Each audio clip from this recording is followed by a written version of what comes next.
प्रभात मेरे प्यारे को, आज मैं आपके समक्ष एक नई कविता के साथ पुनः उपस्थित हुआ हूँ, जिसका शीर्षक है शाम एक किसान। अर्थात इस कविता के माध्यम से कवि ने जाड़े की शाम का चित्रण एक मानव के रूप में किया है। तो इस कविता को जानने से पहले हम परिचय जान लेते हैं। शाम के समय एक किसान पर अपनी भाव को व्यक्त करने वाले इस कवि का नाम है सर्वेश्वर दयाल सक्सेना, जिनका जन्म 15 सितंबर 1927 ईस्वी में बस्ती उत्तर प्रदेश में हुआ था। इनकी प्रमुख रचनाएं तीसरा सप्तक, काठ की घंटियाँ, बांस का पुल, एक सूनी नाव, गर्म हवाएं, पागल कुत्तों का मसीहा, सोया हुआ जल आदि है। इनको साहित्य अकादमी पुरस्कार से सम्मानित भी किया गया और इनकी मृत्यु 24 सितंबर 1983 ईस्वी में दिल्ली में हुई थी। तो इनकी रचना की तरफ बढ़ते हैं। आकाश का साफा बांध कर सूरज की चिलम खींचता बैठा है पहाड़, घुटनों पर पड़ी है नदी चादर सी, पास ही दहक रही है पलास के जंगल की अंगीठी, अंधकार दूर पूर्व में सिमटा बैठा है भेड़ों के गले सा।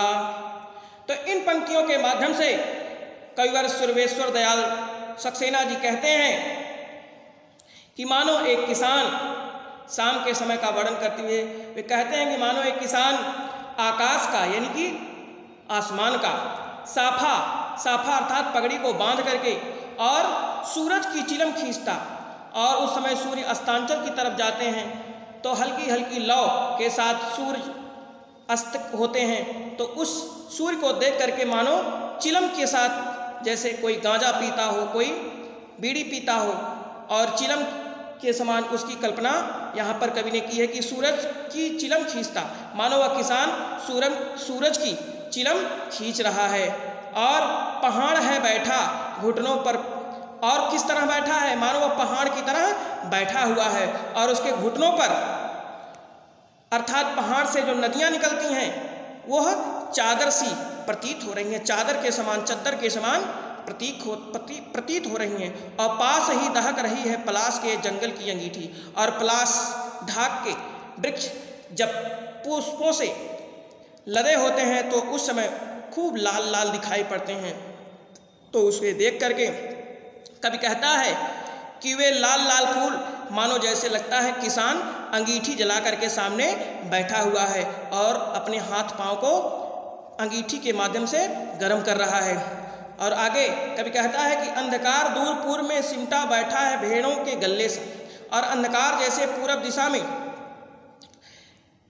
भेड़ों के गले के समान, जैसे भेड़ें एक झुंड में बैठी रहती हैं, वैसे मानो अंधकार उधर से बढ़ता हुआ चला आ रहा है। तो कवि के कहने का आशय यह है कि शाम के इस दृश्य में पहाड़ ऐसा दिख रहा है जैसे बैठा हुआ कोई किसान हो और उसके सिर पर साफा बंधा हो, अर्थात पहाड़ के सिर पर आकाश साफे के समान बंधा है, पहाड़ के नीचे बहती नदी उस पहाड़ के घुटनों पर रखी चादर जैसी लग रही है, पलास के पेड़ों पर खिले लाल लाल फूल जलती हुई अंगीठी जैसे लग रहे हैं, और पूरब की दिशा में क्षितिज पर अंधकार गहराता जा रहा है जो सिमट कर बैठी हुई भेड़ों के झुंड जैसा लग रहा है।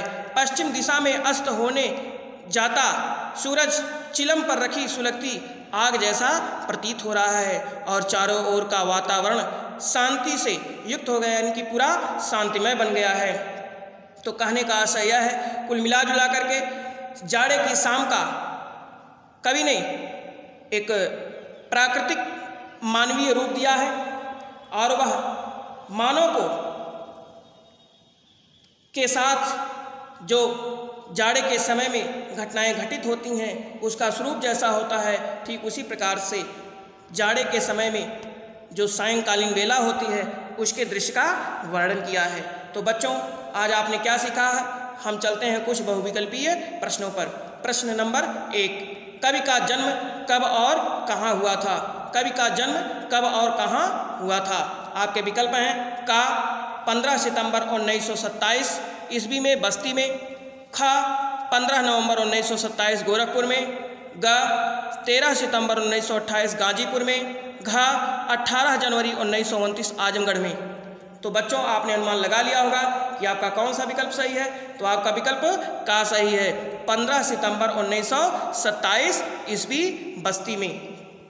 हम अगले प्रश्न की तरफ बढ़ते हैं। प्रश्न नंबर 2, कवि ने जाड़े की शाम के प्राकृतिक दृश्य का वर्णन किसके रूप में किया है? कवि ने जाड़े की शाम के प्राकृतिक दृश्य का वर्णन किसके रूप में किया है? आपके विकल्प हैं का मछुआरे के, ख चरवाहे के, ग किसान के, घ उक्त सभी के। तो बच्चों आपने अनुमान लगा लिया होगा कि किसका वर्णन किया था। जी हाँ, उसने किसान के रूप में शाम का वर्णन किया था कि वो पगड़ी किस तरीके से बांधा हुआ है, किस तरह से चिलम जलाए हुए है, किस तरह से अंगीठी लेकर के बैठा हुआ है, उसके ऊपर जो चद्दर पड़ी है वो नदी के समान कैसे प्रतीत होती है। तो इस प्रकार से वह किसान के बारे में जाड़े की शाम का प्राकृतिक वर्णन किया है। हम अगले प्रश्न की तरफ बढ़ते हैं। प्रश्न नंबर 3, आकाश शब्द का विलोम शब्द होगा। आकाश शब्द का विलोम शब्द होगा। आपके विकल्प हैं का पलाश, ख गगन, ग नभ, घ पाताल। तो आपने अनुमान लगा लिया होगा, आपका विकल्प घ सही है, पाताल। हम अगले प्रश्न की तरफ बढ़ते हैं। प्रश्न नंबर 4, कवि की मृत्यु कब हुई थी? कवि की मृत्यु कब हुई थी? आपके विकल्प हैं का 15 सितंबर 1927, ख 14 सितंबर 1983, ग 14 सितंबर 1982, घ इनमें से कोई नहीं। तो बच्चों आपने अनुमान लगा लिया होगा। जी हाँ, आपका विकल्प ख सही है, 14 सितंबर 1983 ईस्वी में कवि की मृत्यु हुई थी। अब हम प्रश्न अभ्यास के प्रश्नों की तरफ बढ़ते हैं। निम्नलिखित प्रश्नों के उत्तर दीजिए। आकाश को सिर पर बांधे, पहला प्रश्न है आपका, आकाश को सिर पर बांधे साफे के समान क्यों कहा गया है? आकाश को सिर पर बांधे साफे के समान क्यों कहा गया है? आपका दूसरा प्रश्न है, कवि ने अंधकार को भेड़ों के गले सा क्यों कहा है? कवि ने अंधकार को भेड़ों के गले सा क्यों कहा है? हम आपसे अपनी नई वीडियो के साथ पुनः मिलते हैं, तब तक के लिए धन्यवाद।